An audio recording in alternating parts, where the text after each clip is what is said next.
श्रीराम समर्थ. श्रोते हो, आपण ऐकत आहात श्री गोंदवलेकर महाराज यांचे प्रवचन. भगवंत आणि मी वेगळे नाहीत.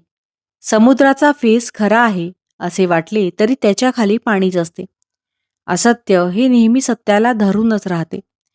जे नाही ते तोंडाने सांगणे ही माया. तिला आपण खरे मानतो. मायेला असत्य मानले की ब्रह्माला सत्यत्व येते. आपण मायेच्या पाठीमागे जातो. पण माया ही मृगजळाप्रमाणे आहे असे समजते तेव्हा आपण स्वस्थ होतो. जन्माच्या वेळेस सोहम म्हणत होता, नंतर कोहम म्हणू लागला आणि शेवटी देहच मी म्हणू लागला. वास्तविक सूर्य आणि त्याचे किरण हे जसे वेगळे नाहीत, त्याप्रमाणे भगवंत आणि मी वेगळे नाहीत. सत्य म्हणजे अखंड टिकणारे ते, म्हणजे परमात्मा स्वरूप होय. सच्चिदानंद स्वरूपाच्या ठिकाणी मन चिकटून राहणे यालाच अनुसंधान असे म्हणतात. भगवंता वाचून इतर सर्व म्हणजेच उपाधी होय. मला कळत नाही असे वाटणे ही परमार्थाची पहिली पायरी आहे. आणि मी आणि भगवंत वेगळे नाहीत असे अंगी मुरणे ही शेवटची पायरी होय. जे जे घडते त्याचा कर्ता परमात्मा आहे, मी फक्त कर्तव्यापुरता आहे असे वाटणे यालाच निष्काम कर्म असे म्हणतात. आणि आले तर भोगले, गेले तर सोडले हे सहज कर्म होय. दोष बाधू नयेत अशा रीतीने केलेले कर्म ते ज्ञानयुक्त कर्म होय.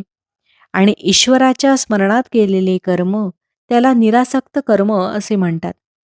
अमुकच फळ मला मिळावे ही वृत्ती सोडणे याचे नाव निरासक्ती होय. विषयांची विरक्ती झाली की त्याला ज्ञान झाले असे म्हणतात. थोडक्यात म्हणजे जे कर्म बंधनाला कारण होते ते अज्ञान आणि जे मोक्षाला कारण होते ते ज्ञान समजावे. कर्ममार्ग, उपासना मार्ग, नवविधा भक्ती इत्यादी सर्वांनी गाठण्याचे ध्येय एकच असते.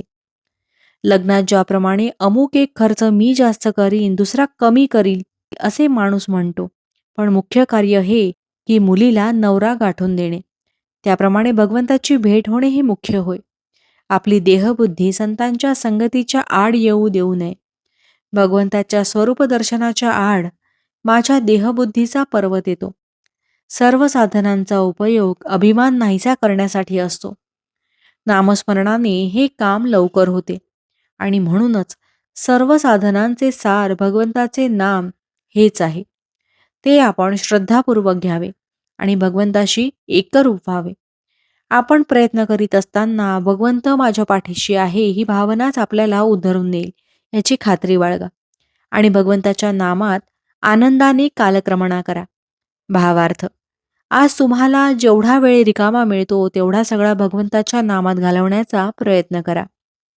जानकी जीवन स्मरण जय जय राम. महारुद्र हनुमान की जय. समर्थ रामदास स्वामी महाराज की जय. सब संतन की जय.